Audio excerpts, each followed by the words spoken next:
to another video, and today is going to be part 2 of my drunk reading of my cringy manuscript. I'm going to be reading chapter 2.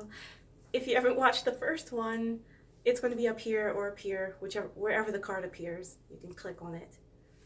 And before we start, I'm super excited because I got Romantic Perfume, which came out, I think, last month. And I am quite in love with it. I love the little perfume bottles. And it is the first dress that my first brand dress that is not secondhand. I bought it from Angelic Pretty, and I saw this and I knew right away I wanted it in the lavender colorway, and I got it shortly before it sold out, and I'm so happy. But anyways, on to the reading.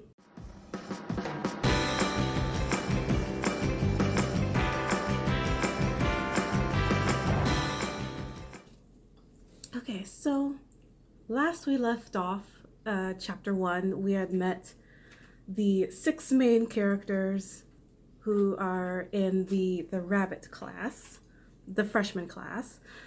And one of them is in, what did I call it? The Happy Silver cluster, and the other one is the Sunshine cluster. So now we're moving on to chapter 2 called An Upperclassman. Let's go. We shall now, let me start at the very, very beginning. Chapter 2, An Underclassman. We shall now tear our eyes from the no longer so eager rabbit class, and we shall focus our attention on the Rainbow Fairy class, on one student in particular who just so happens to be in the Happy Silver cluster. In a different building, all of the upperclassmen may interact with each other, but may doom fall on whomsoever dares to interact with the freshmen. Every single member of this upper class building knows exactly why they should stay away and why the freshmen shall not have contact with those they have known previously from the outside world. This they have been told, but one student in particular knew this all along. His name, the name of our Rainbow Fairy student focus, is Robert. Why did I write this so... Why was I so dramatic?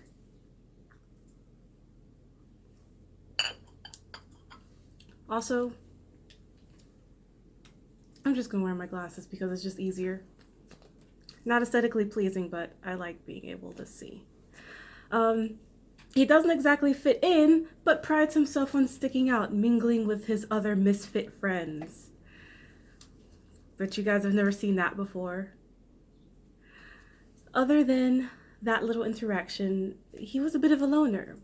He walked his easygoing walk from class to class, proudly showing the boxing wrap that he had so carefully attached to his arms, and with his calm, blue-green eyes, peered through his long bangs falling over his face and flowing freely down to the tip of his nose.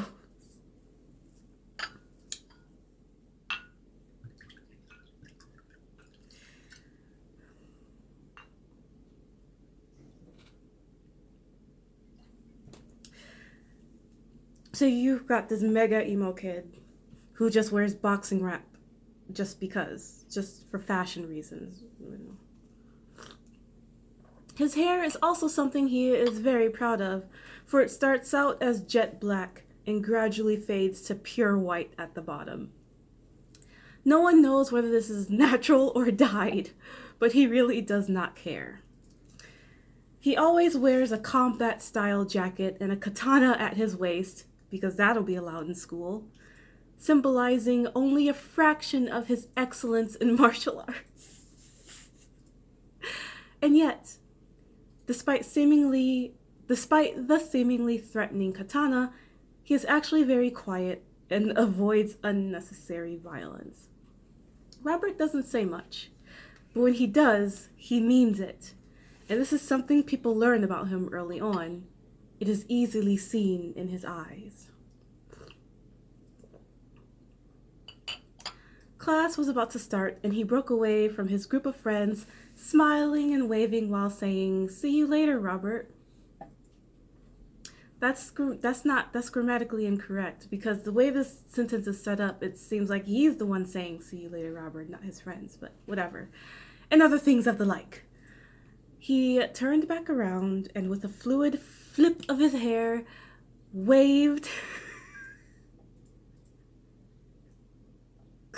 and sauntered into class with his hands shoved in his pockets. Just before he could make it into the door, though, something most despicable caught his eye. He casually turned his head, only to see an extremely pale old man with a highly unpleasant demeanor about him. He was a stiff, stuck-up, and unhappy old man with very thin lips and cruel, cold black eyes that stared through half-moon glasses. His hair was short and white, the same pure color as his mustache and beard. His height seemed average enough, though he was a tad shorter than Robert, and he was very thin, in parentheses, much thinner than Robert. This old man's name was Edgar, and he sneered at the sight of Robert's cool face. He scoffed. "Robert?" "Edgar," Robert sighed. "Would it kill you to be respectful to me, Robert?" Edgar grinned smugly and raised an eyebrow in a feeling of absolute superiority. "Nah," Robert shrugged and stared and started heading into the doorway. But Edgar reached out and grabbed him, pulling him back with hands as cold as ice. Pretty sure teachers are not supposed to put their hands on children like this, but okay. "You will respect me. Being from a pure family only makes you all that much more desirable, and no one would miss you. I'm not the kind that leaves my chosen ones for dead, you know." So this, was he? I forgot if he's like a teacher or a principal, but either way, he's just threatening this child. Teenager. Teenagers are children. I don't care. There was a pause, then Robert said coolly, "Go back to your sunshine cluster and teach your class, Professor."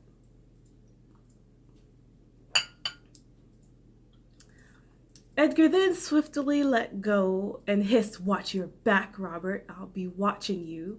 He paused and let his eyes quickly shift to Robert's katana. "You may have gotten away with one thing." How, though? How? I just have so many questions for my 15-year-old self. Like, why is this person allowed to carry a katana in school? Why is this professor just walking around threatening students for no reason? Why? Robert just glanced at him, shrugged, and walked to class. As soon as he walked in, the professor began teaching new concepts that Robert had already taught himself in his free time. Robert is literally too cool for school. He glanced down at the katana at his side and sighed, thinking about how much he'd rather be at the dojo. The figures of authority, mostly Edgar, had tried to get him in trouble and confiscate the katana, but Robert had certain ... connections. It was his first day at school, and already everyone knew him as the weirdo. There was a special reason that he was let into the school as a sophomore, while most others had to enter as freshmen. The majority figured that this was good luck or a blessing of some sort, but to Robert, it was somewhat of a curse, for he had missed the comfort of being homeschooled. It wasn't until he turned 15 that his mother found out about the Rainbow Bunny Academy. the only school around that could suit his ... special needs.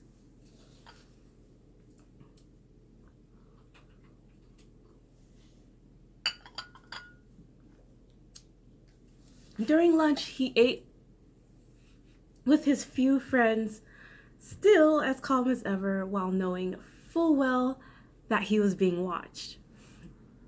Yes, the students glanced at him curiously, but also Edgar's eyes were on him. Those black eyes hawked him down, but Robert wasn't fazed in the least bit. Instead, he said calmly, "I think that professor from the Sunshine Cluster is stalking me." "Wow, you have a fan already," one of his friends joked. Robert shrugged. "Why me?" "Oh, well, I mean, it's not like we haven't already established him as some sort of special character or whatever, but okay." Another one of his friends answered, "Well, it's probably because you get to keep your katana, or it could because you're a pure..." "Yeah, I know," Robert sighed. "But... one question." His friends perked up attentively. He continued, "Why, of all names, are we rainbow fairies?"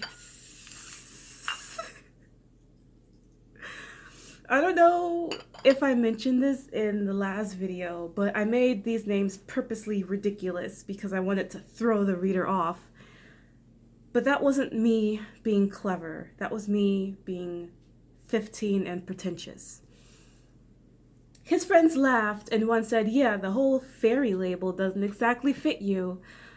"Yeah, whatever," Robert replied nonchalantly. "So anyway, I wonder what's going on with the freshmen right now."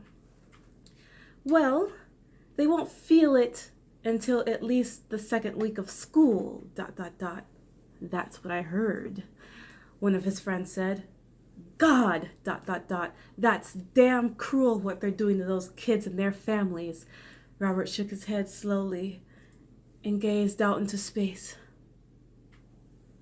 He stayed out of the conversation for the rest of the lunch period while his friends chatted away with each other, and every now and then he would glance up at Edgar, his blue-green eyes meeting the cold black ones.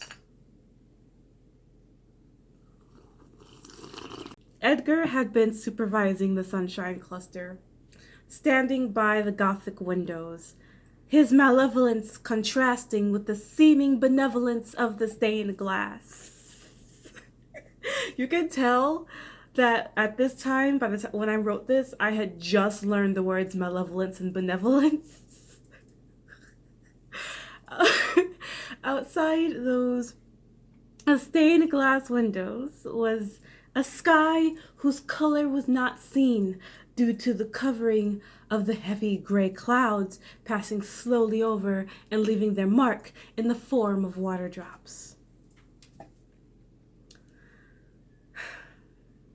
The rainfall was moderate and created a monotone and repetitive song that was drowned out by the ever-going conversations of the upperclassmen.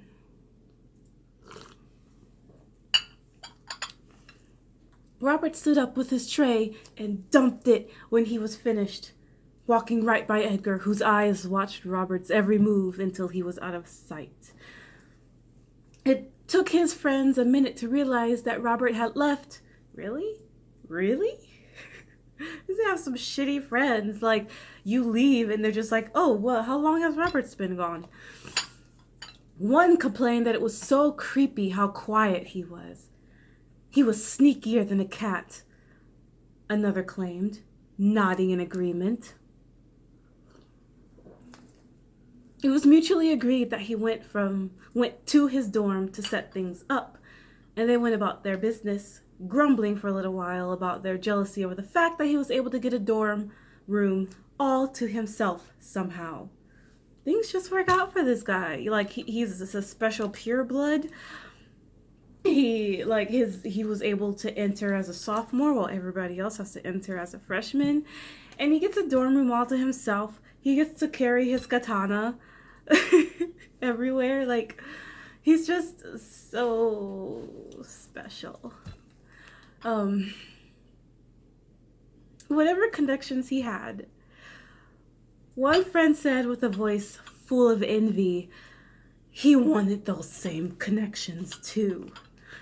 The rest nodded in agreement, like obedient sheep, and continued talking and eating.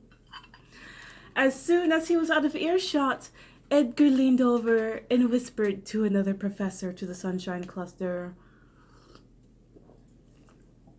I have a really bad feeling about that boy. About that new boy. He is none of our concern, the other professor replied, rolling her eyes. He is a member of the Happy Silver Cluster. We cannot discipline him for any reason. That, Edgar, is the bottom line. What you did this morning was... unnecessary. There shouldn't be swords allowed in this building. I simply cannot allow it. That's Edgar talking. There are so many other things, worse things, that should worry you about this academy. Complaining about a sword, the professor glared. You need to grow up. As far as I'm concerned, that sword is far from the most legal thing here. Lethal. Lethal, not legal. Lethal. That sword is far from the most lethal thing here. Oh, and what, may I ask, is the most lethal thing? And is, I wrote in all caps. When you're writing, don't emphasize with all caps. Emphasize with italics. I've seen some writings where people use all caps for emphasis. Don't do that. It looks awful and unprofessional. Don't do that. Oh, and what, I may ask, is the most lethal thing? Well, ...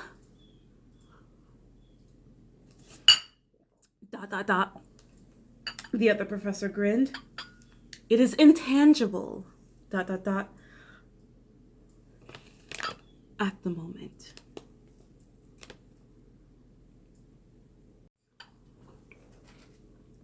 So you know how, like, if you've seen Family Guy, when the characters are drunk, like, there's always, like, there's one eye that's lazier than the other.